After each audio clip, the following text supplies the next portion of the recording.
Russell Fout, this is who we do not want to be the Office of Management and Budget Director again. He was the Office of Management and Director, OMB Director last time, did a bunch of illegal things.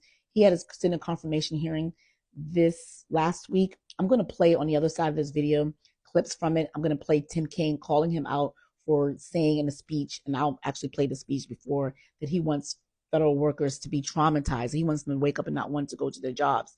Hence the hiring freeze, hence the come back to work, hence to them doing every single thing to might try to traumatize federal workers. That's the guy. He's the architect of it. He is the co-author of Project 2025.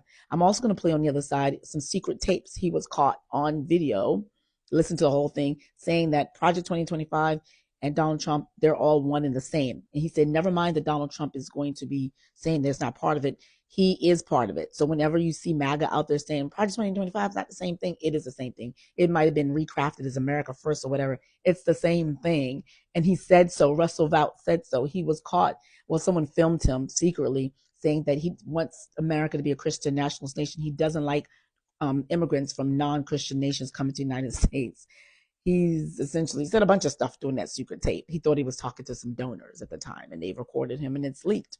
So listen to that. You're also going to hear Senator Alex Padilla of California call him out for the last time he was the OMB chief, going above and beyond and trying to usurp the rights and authority of Congress. And Alex Padilla, you're going to hear him say that you are kind of arrogant on here, and you seem to think that you know more than us, and you know more than the president even. So this guy is like wants us to pay him to promote his Project 2025 agenda. He wants us to pay him to inflict pain on workers, on trauma. And he says that if I inflict pain on them so much, I want to vilify federal workers so much that when we choose to cut their budget, like for the Environmental Protection Agency, no one's going to care because they would already think of these people as villain. Like, if that's not a villain, I don't know what is. Classic villain. So yeah, so I'm going to go ahead and play those things straight on the other side. So just listen to it. So now you know, share this video, share this content with other people so you know what you're saying when you talk to your senators and say, vote no on this guy. We only need 4. You know, Pete Hegseth squeaked by one vote. We had 3 Republicans, Susan Collins of Maine, Lisa Murkowski of Alaska, and Mitch McConnell all wrote against Pete Hegseth. One more, he would not have gone through. So we just need 4 red state Republicans to vote against Russell Fout.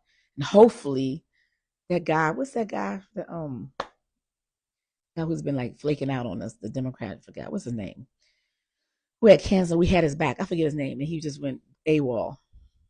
Anyway, share this video. Watch everything. I'm going to play it next. Affected.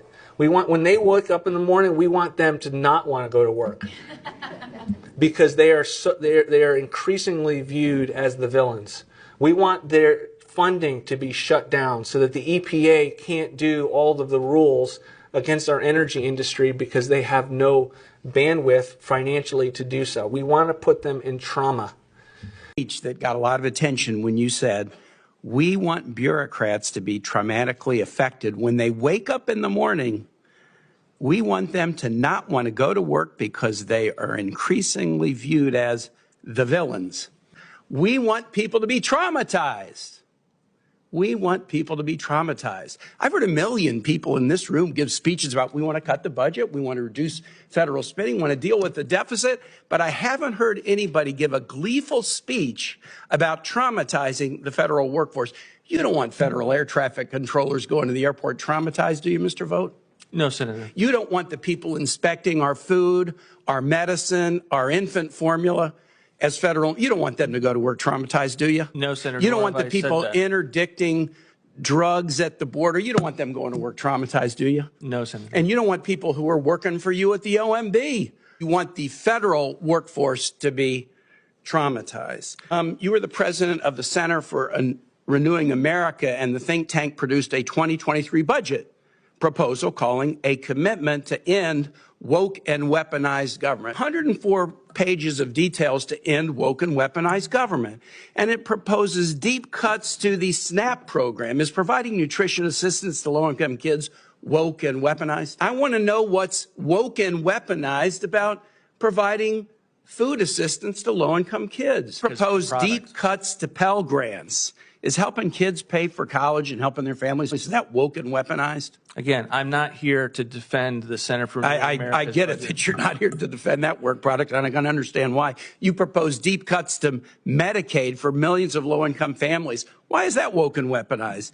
You propose undermining health insurance. Why is that woke and weaponized? Eliminating tenant-based rental assistance. Why is that woke and weaponized? Eliminating the low-income housing energy assistance program. This was all in your document about ending woke and weaponized government. Okay, let's see. We want to traumatize federal employees, and then we want to take all these programs that help everyday people who are struggling and cut them because they're woke and weaponized.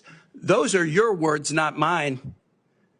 From the fullness of the heart, the mouth speaks. I yield back. Also strikes me, you come across as someone who thinks they know better than Congress, better than this committee, and at times even better than the president during the first Trump administration. You testified last week that you've been thinking about returning to the OMB for the last 4 years, and I can only hope and pray that, should you be confirmed, that you would uphold the Constitution above all else. I mean, I normally think folks willing to put themselves out for a position in public service for their willingness, because it's not easy. My colleague, Senator Lujan, raised some of your contributions to Project 2025. And in that Project 2025, you write that the OMB director should be, quote, aggressive in wielding the tool of apportionment on behalf of the president's agenda, and, quote, defend the apportionment power against attacks from Congress.